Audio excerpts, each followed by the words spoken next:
মুরগিগুলান দেখছেন সারাদিন অনারে থাকার পরে আদার দেওয়ার পরে এই যে মুরগিগুলান কিভাবে খাইতেছে। সারা দিন আদার থুয়া কষ্ট দিচ্ছে মুরগিগুলানকে।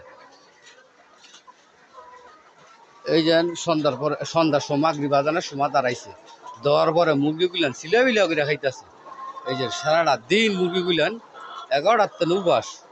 এর মধ্যে কতগুলান বয়স দিচ্ছি, কত জায়গায় একটা মানুষে গুরুত্ব দেয় না। গুরুত্ব যে কি জিনিস, খানা থুইয়া আজকে আমরা খানা দিতে পারি না, এটার মানে এইসব কথা কই দেখি আমি ভালো না।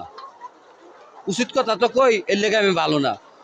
নিজে খানা আইনা লইলাম হইলে যদি ব্যান বালা থাকতো, যেতটি বিরক্ত হয়েছি যতবার বললা, একবারও বললাম হইলে না। কিন্তু দুইটা ব্যানের একটা ব্যানের চাকার মধ্যে হাওয়া নাই।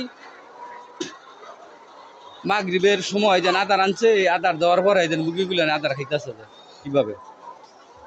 আদার দেওয়ানোর সময় খাঁচার তেনে সিরা ভিড়া না পারে বার হয়ে যাবো, ফ্যাটের ক্ষুধা মানুষ আমরা সহ্য করতে পারি না, আর এটা তো মুরগিও।